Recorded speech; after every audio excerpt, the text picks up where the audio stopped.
It's my party and I cry if I want to, cry if I want to, cry if I want to. On my birthday, I get blessed with that Magi anime greatness. You see that? You see that wall scroll right there? Hold on. Right there. You see that wall scroll right there? You see that shit? You can't see? Hold on. I gotta move it up so y'all can see the full thing. Y'all see the full thing right there? That's what I'm talking about when I say that Magi greatness, alright? Yes, people, it's real. What a kick-ass episode to start off my birthday with. From starters, it's just so deep.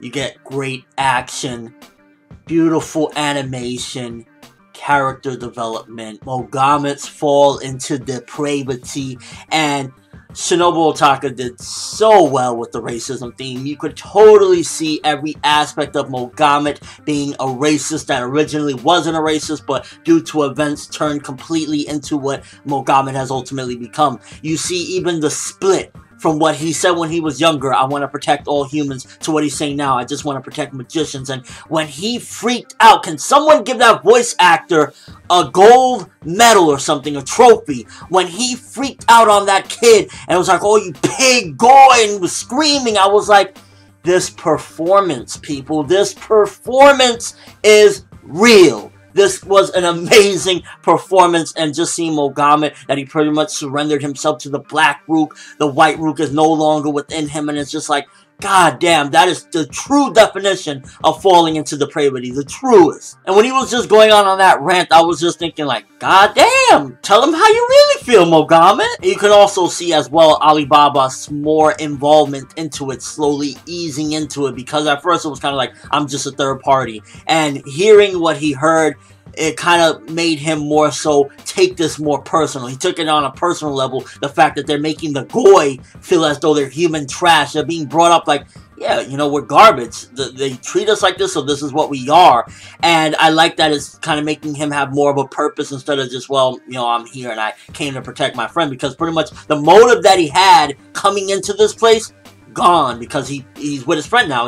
All his motive would be at that point is just protecting Aladdin, but Aladdin is formidable in and of himself as well. So now his new motive, based on, you know, what we've seen thus far in this war, is that pretty much he's going to stop it. He's going to do whatever it takes. He's not going to allow Mogamit and Magnustat to treat these people this way, like they're trash, because of his events with Kashin. And it kind of shows that the shit with Kashin, even though there were certain events on it that you can say, oh, well, Kashin was a dick and this and that, regardless of what, it added tremendous character development to Alibaba, and it shaped the person he is right now, because look what he's doing, and look how stuff like this, really, he takes it on a personal level, and I really appreciate that about the character, seeing the character grow, thrive, and change. It seemed a little bit out of place, but at the same time, it was so fitting as well, with the whole shit with Koha. We got a little bit of a explanation as to Koha, his powers, and kind of how people see him as a king, and it's just kind of like this conflicting thing, because at the end of the day, his big brother Kouen is really supposed to be the king.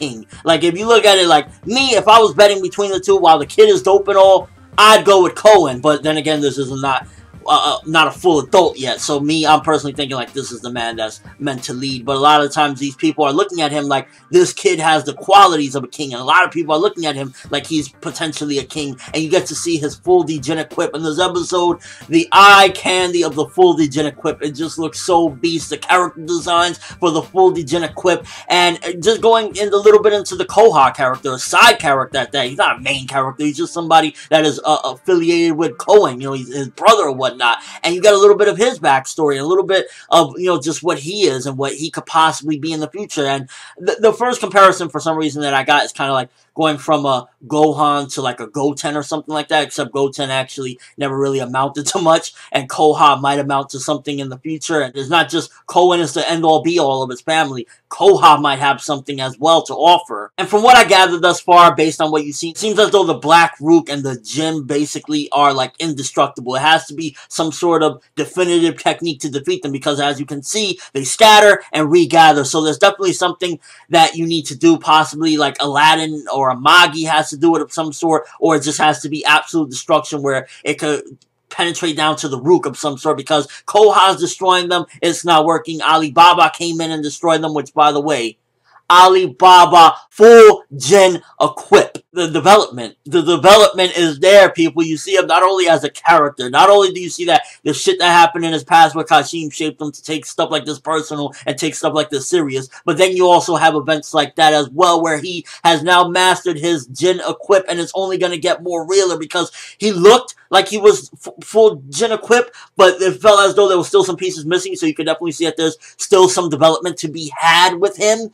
And it was just like, oh my god, this character, you get 2 different events that show development with him on top of everything else that's going on in the episode. But something you will learn, if you haven't already learned it, is that Shinobu Otaka loves to troll Alibaba. I think she really just enjoys the fuck out of trolling him whenever it's his moment. And when he's about to do a mall, and he's like, yeah, I'm about to do it, and the manga was played up a little bit more humorous. I felt as though they downplayed the humor of it in this particular episode. He was just kind of like shocked, and the manga was just like he turned chibi, and it was just like, oh, you couldn't do your move, you failed pretty much right there, because then Kouen comes in, which you have the introduction to this war with Kouen. It starts off with little brother, but big brother's like, yo, move aside, I'm gonna have to do this right now. But yeah, Shinobu Otaka loves to troll Alibaba. You will see it if you read the manga, which, by the way, this episode, if I'm correct, ends at chapter 182. So if you would like to pick up the manga and read it from here on out, you can't wait any further. There you go. Actually, the manga took a full month break after the content of this episode. So a little trivia for you there as well. The only thing I could say about this episode, and it's something that I fear for the upcoming episodes, because we have roughly 15 chapters of material left, to where I'm assuming the manga is, the anime is going to end the material from the manga, because I'm assuming that after the war, they're going to end it right then and there, because at that point, it'll be like a perfect point to end the anime. So we're going to have roughly 5 chapters an episode, and I feel as though this episode, definitely you could see some of the pacing going very quick, how all the Djinn came up. We got the backstory of Koha, we got Alibaba full Djinn equip, and while it went very well with this episode, you could totally see a little bit of inklings here or there. This was very fast-paced,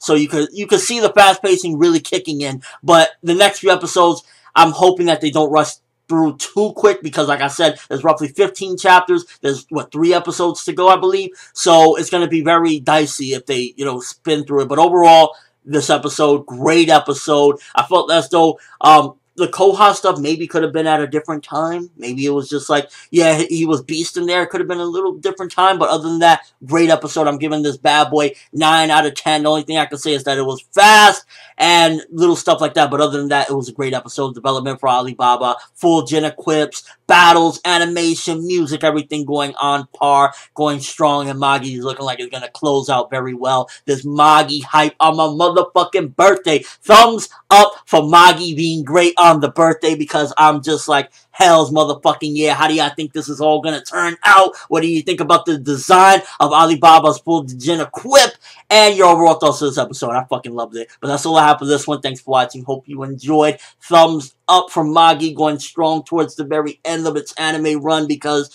if we don't ever get a 3rd season, you need to read the manga. I'm telling you, you need to read the manga. I'm ForneverWorld, and as always, people, have an awesome day.